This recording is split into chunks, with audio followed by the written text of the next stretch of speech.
The text down here, there's lots of different options for it, and I think what I'd like to do is experiment maybe with angling it a little bit. And what I note is that on the formatting toolbar there are these two right here, angle text downward, angle text upward, like so. That is too much angle. You can see once again it doesn't have enough room to show to them. So I'd like to go back to 0, and guess what? There is no straight up and down. There should be one more icon right here. Instead, we need to go to the dialogues to fix this. So I'm going to click on the category axis and format. And here we have, once again, a full dialog, and here's the one that we were at earlier. You can see 14 regular. We fixed that. We changed that from the toolbar on screen, and it's reflected here.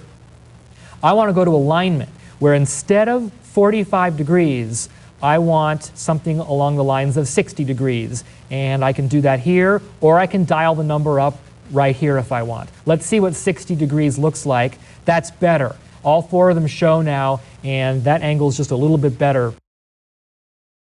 What I want to do now is click away from this graph to really see what it looks like. We have our plain, unformatted chart. Well, we've done a little bit of formatting, but we still have quite a ways to go. But it's important that we click away from it once in a while to see what it really looks like. In fact, that might have surprised you, what you saw here. You might have expected that that white background was part of the chart. I certainly did the first time that I was working with a chart in PowerPoint, but that's simply there telling you that you are in some special editing mode. So it's good to click away occasionally to get a sense of what your formatting really would look like on your slide. But now we're going to go back because we've got some more work to do.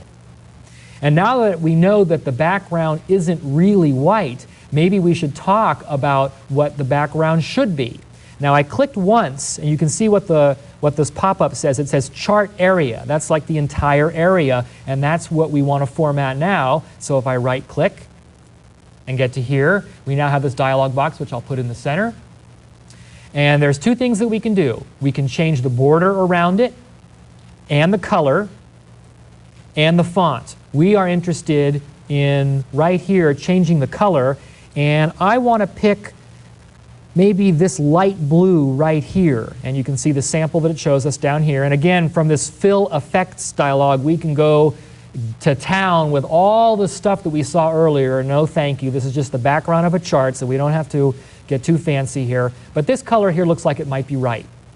And what I think I'll do is click away once again and just see. Now I think that's working better. There's more contrast there, and this text shows up much better against this light blue background. This chart is now